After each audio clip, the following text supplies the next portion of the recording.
कि नहीं? क्योंकि हमने जनरली बिजनेस के लिए बनाई है पार्टनरशिप। बच्चों कल को बताओ, हम लोग ने साइंस सेक्शन भी स्टार्ट कर दिया। A1 ने साइंस सेक्शन भी स्टार्ट कर दिया। A1 ने मान लो MBA सेक्शन भी स्टार्ट कर दिया। तो बच्चों साइंस एंड MBA के लिए भी हमारी लायबिलिटी क्या होगी जनरल पार्टनरशिप में? जो नए बिजनेस हम शुरू करेंगे उसमें भी हमारी लायबिलिटी क्या होगी? जो नए बिजनेस शुरू करेंगे उसमें भी हम सभी पार्टनर्स की लायबिलिटी क्या होगी? अनलिमिटेड। अनलिमिटेड।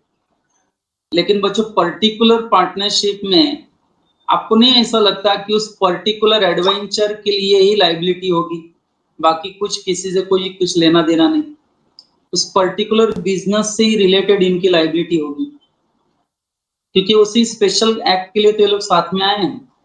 तो इनकी लायबिलिटी वहीं तक बच्चों रेस्ट्रिक्ट हो जाती है। बट जनरल पार्टनरशिप में ऐसा नहीं है बच्चों। जनरल पार्टनरशिप में आप एक एडवेंचर के बाद, एक बिजनेस के बाद दूसरा बिजनेस शुरू कर दो, तीसरा बिजनेस शुरू कर दो, हर बिजनेस में पार्टनर्स की लायबिलिटी अनलिमिटेड ही होगी। General partnership. चलो बच्चों, kinds of partnership I have completed.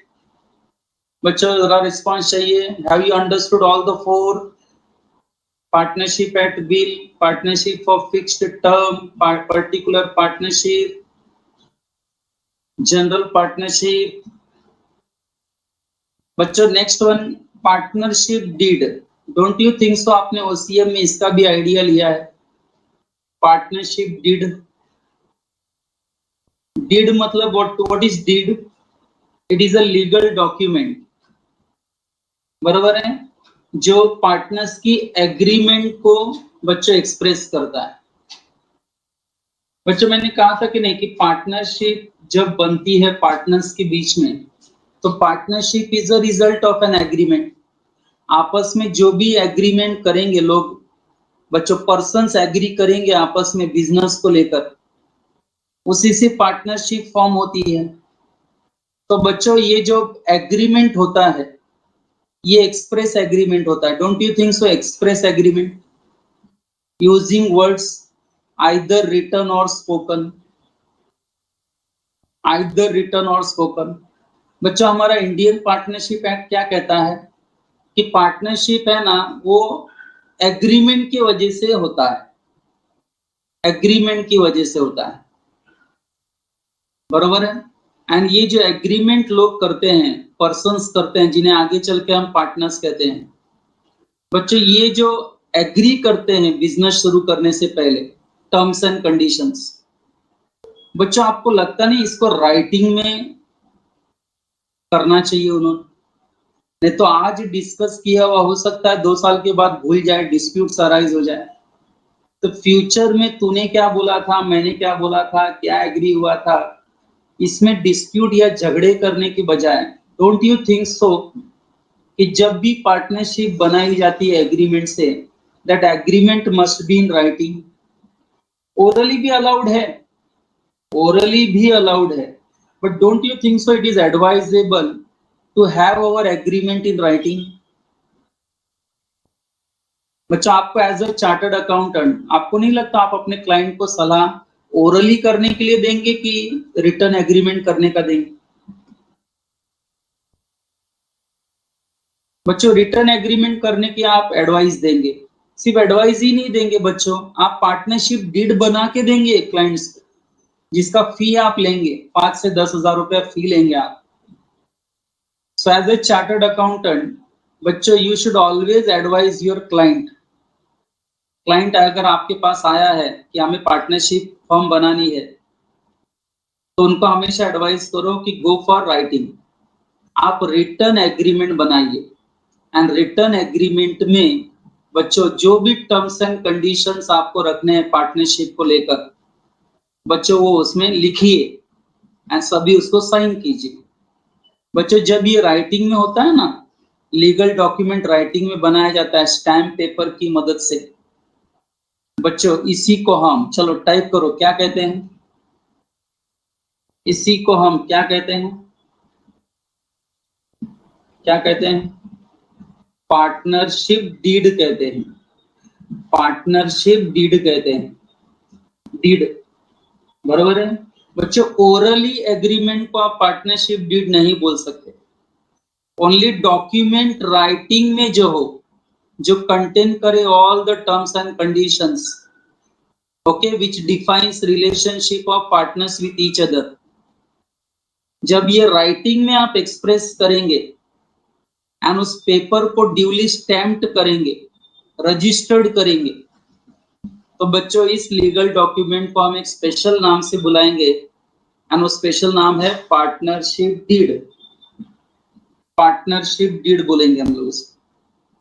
तो बच्चों एक फेयर आइडिया आपके माइंड में आ चुकी है, बट बच्चों एग्जाम में पॉसिबिलिटी है 3 to 4 मार्क्स का, it can be come for a big question, यानी क्वेश्चन की शक्ल में आ जाए, शॉर्ट नोट की शक्ल में आ जाए।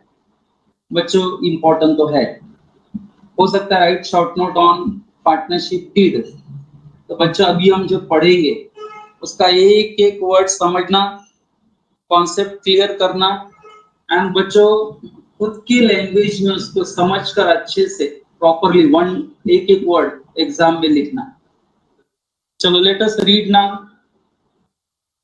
बच्चों पार्टनरशिप डीड की एक जनरल आइडिया ले लो। मैं जनरल आइडिया बोल रहा हूँ क्योंकि प्रैक्टिकली पार्टनरशिप डीड में केवल 10-12 क्लॉज नहीं होते बच्चों, बहुत सारे क्लॉजेस होते हैं।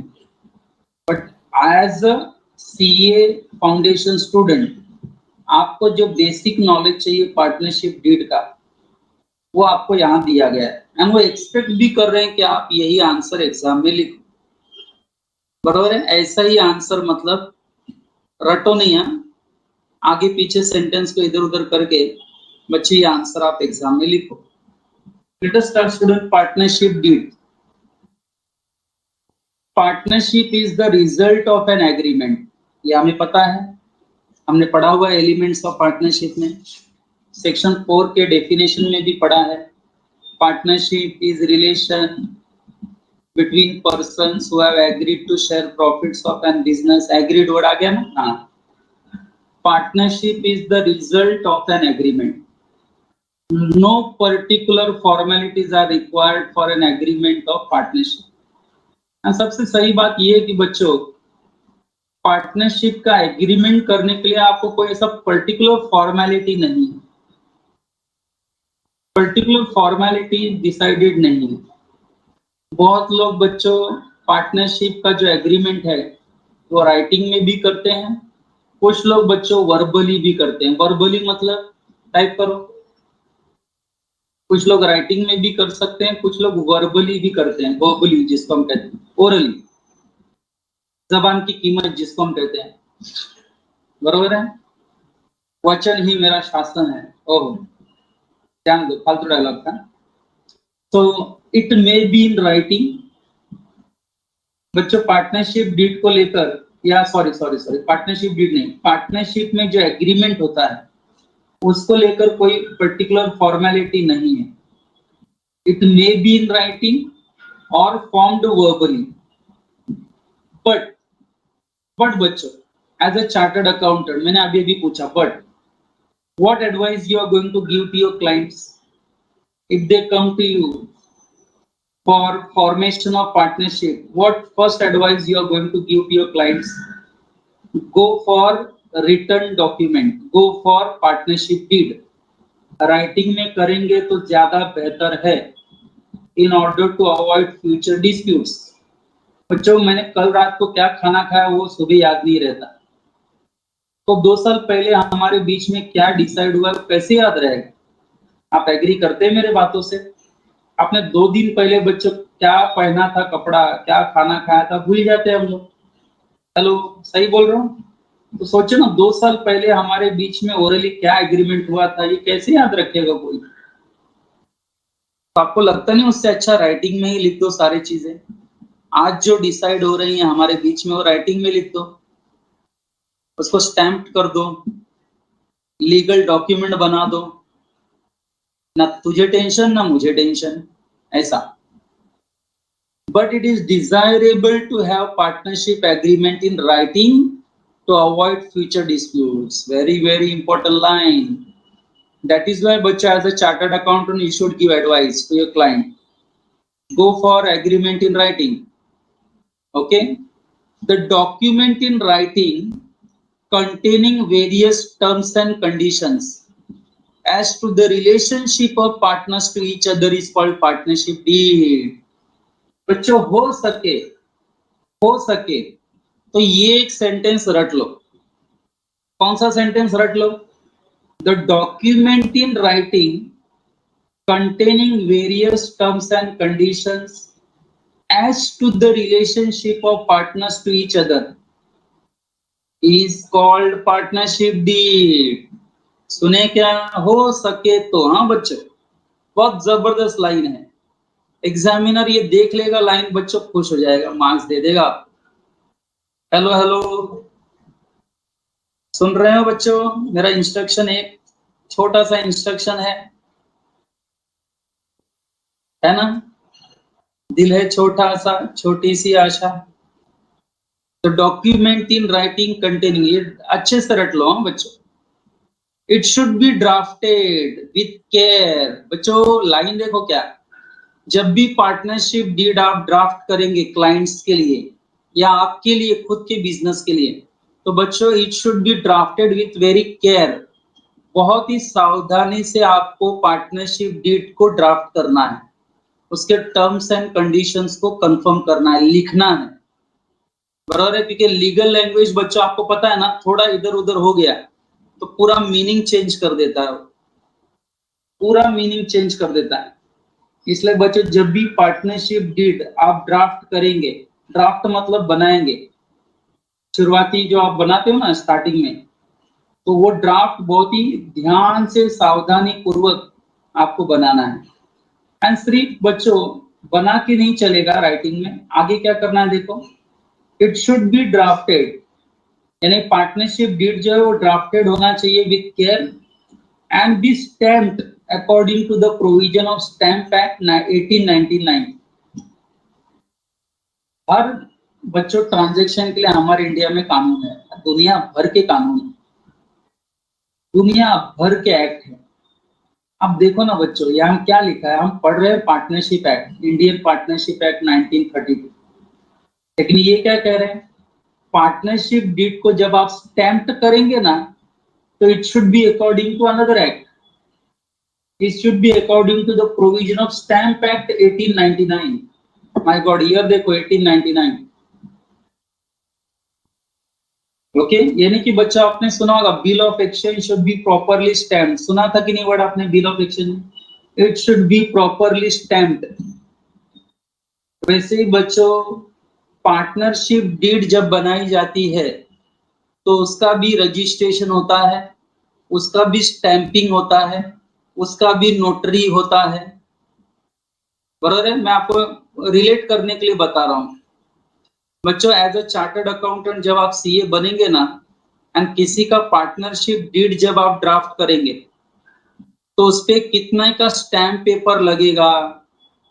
स्टैम्प पेपर पे बच्चों जब वो आ जाएगा तो फिर उसको नोटराइज करना पड़ता है कि नहीं? फिर उसको जाके रजिस्टर्ड करना पड़ता है रजिस्ट्रार के पास.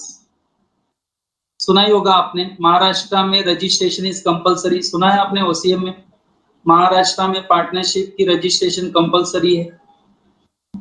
इसका मतलब उस फर्म का पार्टनरशिप डीड का रजिस्ट्रेशन भी होना चाहिए. डोंट यू थिंक सो? जब आप रजिस्ट्रेशन करने जाएंगे तो क्या ओरली बोलने जाएंगे क्या उधर? ओरली ऐसा तीनों पार्टनर बैठ के ऐसा ओरली बोलेंगे क्या? The answer is no. नहीं बच्चों, उस वक्त पार्टनरशिप डीड देनी पड़ेगी वहां पर for the purpose of registration. Don't you think सो? बच्चों बहुत बड़ा काम मिलेगा जब आप चार्टर्ड अकाउंटेंट बनेंगे, तो ये पार्टनरशिप डीड ड्राफ्ट करने का बहुत बड़ा काम आपको मिलेगा. छोड़ना नहीं, पैसा ले लेना अच्छे से, क्लाइंट से फीस ले लेना अच्छे से. एक मिनट बच्चों.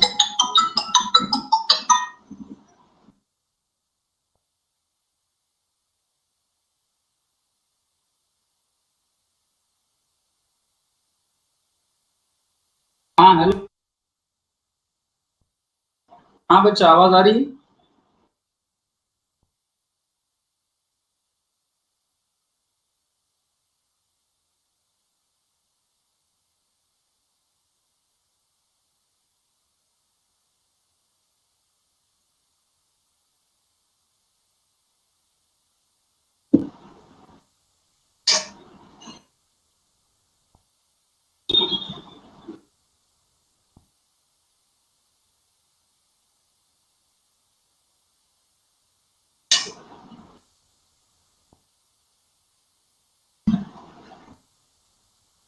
हेलो।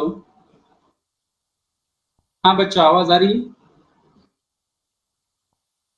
स्क्रीन दिख रहा है सबको अभी? हेलो। यस। आवाज आ रही है ना बच्चे? एक बार कंफर्म करो। हाँ, ठीक। ओके स्टूडेंट्स, हम लोग पार्टनरशिप डीड को रीड कर रहे थे। द डॉक्यूमेंट इन बाय करने के लिए कहा है मैंने। लास्ट लाइन देखो बच्चों, स्टैम्प एक्ट 1899 के बाद क्या लिखा है? Where partnership comprises immovable property, the instrument of partnership must be in writing, stamp and registered under registration act. बच्चों इसका क्या मतलब हुआ कि अगर पार्टनरशिप जो आप बनाने जा रहे हो उसमें कोई इमूवेबल प्रॉपर्टी भी अगर है, बराबर है, जमीन है, प्रॉपर्टी है, बिल्डिंग है, कोई भी इमूवेबल प्रॉपर्टी भी अगर उसके अंदर आने वाला है या आया है, तो आप क्या कर सकते हो? उस पार्टनरशिप को राइटिंग में ही करना पड़ेगा। सिर्फ राइटिंग में ही नहीं करना पड़ेगा, उसको स्टैम्प करके रजिस्टर्ड करना पड़ेगा अंडर रजिस्ट्रेशन एक्ट। तो बच्चों मैंने अभी थोड़ी देर पहले आपसे सवाल पूछा था कि महाराष्ट्र में at least registration is compulsory, don't you think सो? पढ़ा था आपने उसी में। तो बच्चों ये पार्टनरशिप डीड का आइडिया है। एंड मैंने कहा था बच्चों पार्टनरशिप डीड में एक्चुअली राइटिंग में क्या होता है, चलो टाइप करो। एक्चुअली पार्टनर्स आपस में जो एग्री करते हैं वही लिखा जाता है कि नहीं पार्टनरशिप डीड में? तो इसका मतलब पार्टनरशिप डीड में एक्चुअली क्या है? Terms and conditions. Am I right? हम पार्टनरशिप फर्म शुरू कर रहे हैं तो हमारी पार्टनरशिप फर्म के टर्म्स एंड कंडीशंस क्या होगी, हमारी पार्टनरशिप का नेचर क्या होगा, कौन पार्टनर्स होंगे, प्लेस क्या होगा बिजनेस का, कब से शुरू होगी पार्टनरशिप, पार्टनरशिप की ड्यूरेशन क्या, हर पार्टनर की कैपिटल कंट्रीब्यूशन कितनी होगी, प्रॉफिट शेयरिंग रेशियो कितना हो गया, admission and retirement of partner को लेकर बच्चों क्या लॉ होगा, पार्टनर्स को इंटरेस्ट कितना दिया जाएगा कैपिटल पर, पार्टनर्स से इंटरेस्ट कितना लिया जाएगा ड्रॉइंग्स पर, एंड फ्यूचर में अगर हमारा फर्म डिसॉल्व होता है तो उसका अकाउंट्स का सेटलमेंट पढ़ाई के कैसे लिए होगा। मेहनत तो सब करते हैं, लेकिन स्मार्ट स्टडी कौन करता है? प्री एग्जाम ऐप के साथ बनाइए अपनी तैयारी super smart. Pre exam app देता है वाइड रेंज के एग्जाम्स की तैयारी, जैसे JEE, NEET, CAT, CA foundation, CSEET, banking, railway, SSC, MBA entrance, SYJC, com, TYBCom और भी बहुत कुछ। Chapter wise tests and mock tests, detailed performance analysis, और अब तैयारी होगी एकदम परफेक्ट। कहीं भी कभी भी पढ़ाई करें। और एक विशाल क्वेश्चन बैंक आपकी तैयारी को बनाए आसान। इंस्टेंट इवैल्यूएशन से तुरंत जानिए अपनी परफॉर्मेंस और पाएं पर्सनलाइज्ड फीडबैक। तो अब देरी किस बात की? प्री एग्जाम ऐप डाउनलोड करें और अपने नाम से रजिस्टर्ड करें और एक विशाल क्वेश्चन बैंक बिल्कुल फ्री और अपनी सफलता की कहानी लिखें। लिंक डिस्क्रिप्शन में है। प्री एग्जाम ऐप स्मार्ट तैयारी अकाउंट्स का का साथी। सेटलमेंट कैसे होगा, बरोबर है? कोई पार्टनर एक्टिवली काम कर रहा है तो उसको पगार कितना दिया जाएगा, कोई पार्टनर ठीक से काम नहीं कर रहा है, फ्रॉड कर रहा है, तो उसको निकालने का कोई प्रोविजन है क्या, कैसे निकालेंगे उसको, ये सारी बातें बच्चों आपको लगता है ओरली डिसाइड होंगी? हेलो। एंड अगर ओरली वर्बली डिसाइड हो भी जाए तो आपको लगता है 2-4 साल बाद याद रहेगी किसी? हेलो। तो बच्चों आपको लॉजिकली ऐसा नहीं लगता कि ये सारी चीजें, इतने सारे अहम इंफॉर्मेशन पार्टनर्स के बीच में जो होने वाली है, डोंट यू थिंक सो ये राइटिंग में ही होनी चाहिए? पार्टनरशिप डीड का होना कितना जरूरी है। तो बच्चों आगे लिखा भी देखो, पार्टनरशिप डीड में कंटेन फॉलोइंग इंफॉर्मेशन। मैंने बच्चों अभी बताया वही बड़बड़ करके, यहाँ कम से कम 12 पॉइंट्स हैं, लेकिन मैंने कहा ना 12 से भी अधिक प्रैक्टिकली पॉइंट्स होते हैं। ये तो एक इंपॉर्टेंट पॉइंट्स बताया उन्होंने कि जब भी जनरली कोई पार्टनरशिप डीड बनाएगा तो इसमें ये कम से कम ये जानकारी तो होनी ही चाहिए। एंड बच्चों आप अकाउंट्स के भी स्टूडेंट हो, आपने पार्टनरशिप फाइनल अकाउंट भी पढ़ा है, तो उस एंगल से उस नजर से भी देखेंगे तो आपको लगता नहीं एक एक हेडिंग आपको समझ में आ रहा है। बच्चों रिस्पॉन्स दो। Name of partnership firm, form लिखा है, it is firm. Name of partnership firm, जैसे कि बच्चों गिरीश, राहुल, दोषी सर, डिसा सर, चारों ने मिलकर पार्टनरशिप बनाई। एंड बच्चों हमने नाम क्या दिया हमारी पार्टनरशिप को? A1। तो बच्चों ये A1 हमने पार्टनरशिप डीड में लिख दिया कि नहीं, A1 क्लासेस करके। तो बच्चों नाम हो गया हमारे पार्टनरशिप फर्म का। Name and style, hello, names of all the partners, जितने भी पार्टनर्स है उनका नाम, एज, एड्रेस सब आता है बच्चों एक्चुअली। फिर nature and place of business of firm. बच्चों नेचर ऑफ बिजनेस मतलब A1 का नेचर ऑफ बिजनेस क्या है? कॉमर्स क्लासेस चलाना, बराबर है? तो इसको कहते हैं नेचर ऑफ बिजनेस। किस बिजनेस को आप कर रहे हो, that is called nature of business. आपका बिजनेस किस प्लेस पर चलेगा, हेड ऑफिस कहाँ हो गया, ब्रांच क्या हो गए, ये सब भी आपको पार्टनरशिप डीड में लिखना है। आपकी पार्टनरशिप कब से कमेंस हुई वो डेट उसमें लिखना पड़ेगा, date of commencement of partnership. बच्चों ड्यूरेशन ऑफ पार्टनरशिप क्या होगी? क्या वो फिक्स्ड पीरियड के लिए है, क्या वो पर्टिकुलर पार्टनरशिप है, क्या वो पार्टनरशिप एट विल है? बच्चों ये 5वें नंबर में आपको बताना पड़ेगा। 6, जितने भी पार्टनर्स पार्टनरशिप फर्म बना रहे हैं उनकी कैपिटल कंट्रीब्यूशन क्या है, हर एक पार्टनर ने कितनी कैपिटल कंट्रीब्यूशन की है, ये पार्टनरशिप डीड में आ जाना चाहिए। कि सभी पार्टनर्स के बीच में प्रॉफिट शेयरिंग रेशियो क्या होगी, बच्चों इसका जिक्र होना चाहिए। Next, admission and retirement of partner अगर होता है तो उसके बच्चों रूल्स एंड रेगुलेशंस क्या होंगे, उसकी फॉर्मेलिटी क्या होगी, उसकी प्रोसीजर क्या होगी। कल को हमें किसी नए पार्टनर को एडमिट करना है तो बच्चों what will be the criteria. किसी एग्जिस्टिंग पार्टनर को फ्यूचर में रिटायर होना है तो बच्चों फिर रिटायरमेंट का क्या होगा, रिटायरमेंट होते समय बच्चों what will be the terms and conditions. ये सारी चीजें don't you think so partnership deed में राइटिंग में होंगी तो बेहतर होगा हमेशा। पार्टनर्स को इंटरेस्ट ऑन कैपिटल कितना दिया जाएगा,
बच्चा आवाज आ रही है? देखो हेलो,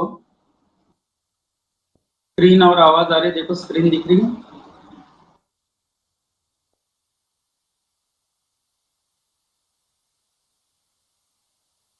ओके बच्चों, थोड़ा नेटवर्क इश्यू है यहाँ पर। हाँ बच्चों, तो पार्टनरशिप डीड में कौन सी फॉलोइंग इंफॉर्मेशन होनी चाहिए बच्चों? मैंने 1 to 12 पढ़ लिया था, क्लियर है बच्चों? हेलो, 1 to 12 पार्टनरशिप डीड में कौन से टर्म्स एंड कंडीशंस राइटिंग में होने चाहिए? इंपॉर्टेंट है, 1 to 12 में हमने पढ़े। हेलो, सुनाई दिया था बच्चों मैं जब रीड कर रहा था? ओके, नोट्स में है, एक बार रीड कर लेना। लेकिन मैंने कहा था बच्चों, क्या ये 12 पॉइंट्स, अच्छा 12वां नहीं समझा, ठीक है बताता हूँ बच्चों। 12th में क्या था? Provision for expulsion. Abhishankar, expulsion समझते हो? मान लो A1 में गिरीश ने फ्रॉड किया, तो बाकी 3 पार्टनर्स को गिरीश को A1 से निकाल देने का है, तो क्या वो निकाल सकते हैं? तो आपको लगता नहीं ऐसे पॉइंट्स पर भी पहले ही एग्रीमेंट हो जाएगा तो अच्छा रहेगा? एक्सपल्शन मतलब निकाल देना, बराबर है? एक्सपल्शन मतलब, मान लो कल को गिरीश ने कोई ग्रॉस ब्रीच ऑफ ड्यूटी कर दी, नेग्लिजेंस बताया, जिससे A1 को नुकसान हो गया, या गिरीश ने फ्रॉड कर दिया, तो क्या बाकी A1 के पार्टनर्स को ये हक है कि गिरीश को निकाल सके पार्टनरशिप फर्म से? तो इसकी भी बच्चों सारी rules and terms and conditions पहले से डिसाइड हो जाए तो अच्छा है। एंड बच्चों केवल ये 12 पॉइंट्स ही नहीं, आई रिपीट, केवल ये 12 पॉइंट्स ही नहीं, इसके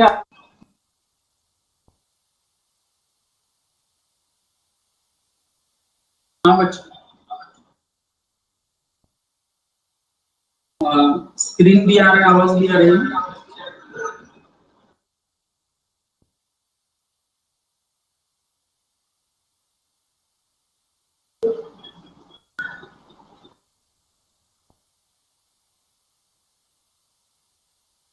Okay.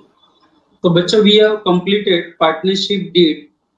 Now let us concentrate on types of partners. बच्चों जरा टाइप करो, OCM में कुछ आइडिया था आपको टाइप्स ऑफ पार्टनर्स की? कुछ पढ़े थे? What are the types of partners करके कुछ आइडिया? यस। तो बच्चों यहाँ पर लाइबिलिटी को पॉइंट में रखते हुए, एक्सटेंट ऑफ लाइबिलिटी को पॉइंट में रखते हुए बच्चों हमें कुछ पार्टनर्स के टाइप्स पढ़ने हैं कि जब भी पार्टनरशिप फर्म फॉर्म होती है। तो बच्चों जब मैंने आपको पहला लेक्चर लिया था, सेक्शन 4 जब हमने पढ़ा था, तो मैंने क्या कहा था? The persons who are involve in partnership business, जो लोग पार्टनरशिप बिजनेस में इन्वॉल्व हैं पर्सन्स, बच्चों उन्हें इंडिविजुअली हम क्या कहते हैं? पार्टनर्स। इंडिविजुअली हम उन्हें पार्टनर्स कहते हैं, एंड कलेक्टिवली क्या कहते हैं? इंडिविजुअली पार्टनर्स कहते हैं, एंड कलेक्टिवली उसे हम क्या कहते हैं? नहीं, फर्म कहते हैं, फर्म। दिशा फर्म कहते हैं, ओके। कलेक्टिवली हम उसे फर्म कहते हैं। बट एनीवे, आज हमें इंडिविजुअल नेचर में पढ़ना है। ये पर्सन्स जो पार्टनरशिप बिजनेस चलाते हैं, कैपिटल देकर इन्वेस्ट करके पार्टनरशिप फर्म का हिस्सा बनते हैं, उन्हें हम पार्टनर्स के नाम से जानते हैं।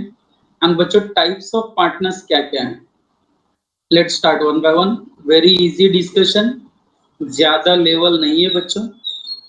फिलहाल जो डायग्राम दिख रहा है, बरोबर है, डायग्राम के हिसाब से the first type of partner हम पढ़ने जा रहे हैं, जिसको हम एक्टिव पार्टनर भी कहते हैं, एक्चुअल पार्टनर भी कहते हैं, ऑस्टेंसिबल पार्टनर भी कहते हैं। एंड बच्चों चौथा मैं एक और वर्ड बोल देता हूं, आप CA IPCC में पढ़ेंगे इनकम टैक्स में, हम वर्किंग पार्टनर भी बोलते हैं। जरा टाइप करो, क्या बोला चौथा मैंने? Working partner, working partner, okay. जिसको आप एक्टिव पार्टनर बोलते हो ना, एक्टिव, एक्चुअल या ऑस्टेंसिबल पार्टनर, उसको हम लोग वर्किंग पार्टनर के नाम से भी जानते हैं। बच्चों, how you are going to define active partner? किस पार्टनर को आप एक्टिव कहेंगे? पहली बात तो एक्टिव पार्टनर वो पार्टनर है या वो पर्सन है who becomes partner by an agreement. बच्चों, this line is very important ना? एक्टिव पार्टनर वो पार्टनर है who becomes partner by an agreement. Persons who become partner by an agreement and who actively participates in the conduct of the partnership business. जो partner actively participate करता है in day to day activities of partnership form business. Conduct मतलब day to day activities of partnership business. ऐसे actively engaged partner को आप चाहे तो active partner बोलिए, आप चाहे तो एक्चुअल पार्टनर बोलिए, या आप चाहे ऑस्टेंसिबल पार्टनर बोलिए। बच्चों, one and the same, one and the same. तो बच्चों, दो क्राइटेरिया है, ध्यान दो। एक्टिव पार्टनर मतलब who has become partner by an agreement and who actively participates in the conduct of partnership business या in the conduct of partnership. Okay बच्चों, ये एक्टिव पार्टनर ही चेहरा होता है, एक प्रकार से चेहरा आउटसाइड वर्ल्ड के लिए, यानी थर्ड पार्टी के लिए पार्टनरशिप का चेहरा के तौर पर काम कर रही है एक्टिव पार्टनर। ज्यादातर थर्ड पार्टी जो डील करती है ना पार्टनरशिप फर्म के साथ, वो एक्टिव पार्टनर को देख के ही डील करती है। जब आप A1 सुनते हो, A1,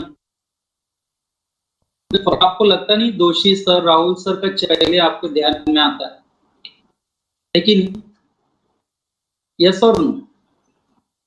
दोषी सर हैं, राहुल सर हैं, इनका चेहरा आपको पहले ध्यान में आएगा, क्योंकि ये पूरे फर्म को रिप्रेजेंट कर रहे हैं। They are active partners, they are partners not by an agreement, but they also actively participate in the conduct of the partnership.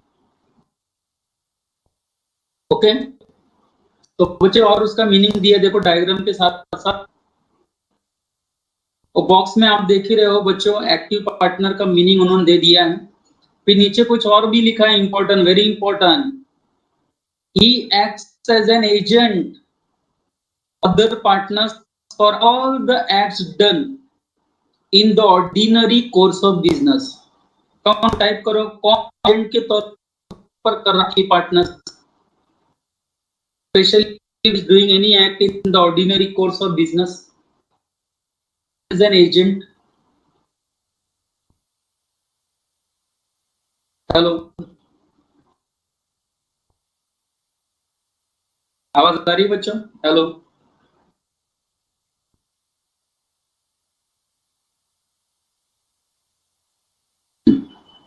बच्चों मेरा क्वेश्चन है, who is acting as an agent for other partners? बच्चों, जैसे कि मैंने कहा, active partner एक चेहरा है आउटसाइड वर्ल्ड के लिए। आउटसाइड वर्ल्ड जब डील कर फर्म के साथ, पार्टनरशिप फर्म के साथ, तो एक्टिव पार्ट को देख के ही कर रहा है ना बच्चों, ज्यादातर। Agree with this line?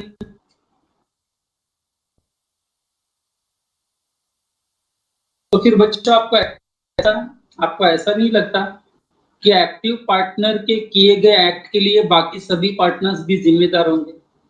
Active partner का लिया गया डिसीजन सबके ऊपर बाइंडिंग होगा, स्पेशली वो decisions which are related to partnership firm business and those decisions which are in the ordinary course of business. Okay, तो बच्चों बहुत इंपॉर्टेंट रोल प्ले करता है एक्टिव पार्टनर, याद रखो। In the event of his retirement, बच्चों future में कभी यही एक्टिव पार्टनर, बच्चों यही एक्टिव पार्टनर अगर फ्यूचर में कभी रिटायर होता है, तो बच्चों इसके लिए बहुत ही इंपॉर्टेंट पॉइंट सुनो। एक्टिव पार्टनर फ्यूचर में कभी भी रिटायरमेंट लेता है, तो बच्चों ऐसे पार्टनर ने अपनी रिटायरमेंट की पब्लिक नोटिस देनी पड़ेगी। क्या बोला मैंने? पब्लिक नोटिस देनी पड़ेगी कि मैं इस पार्टनरशिप फर्म से अब रिटायर हो रहा हूं, पर्टिकुलर डेट को रिटायर हो रहा हूं, एंड मेरे रिटायरमेंट के बाद बराबर इस फर्म से मेरा कोई लेना देना नहीं है, इसलिए मेरे नाम कोई डील करेगा फर्म के साथ तो उसके लिए मेरी जिम्मेदारी नहीं होगी। ओके बच्चों, कंपलसरी है, ध्यान दो मैं क्या कह रहा हूं, कंपलसरी है। एक मिनट बच्चों,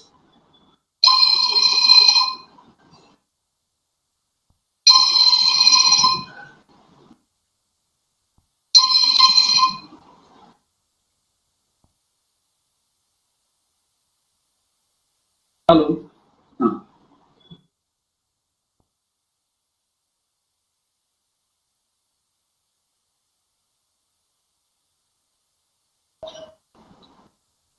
तो बच्चे ये रिटायरमेंट कंपलसरी मतलब जब भी ये पर्सन रिटायर होगा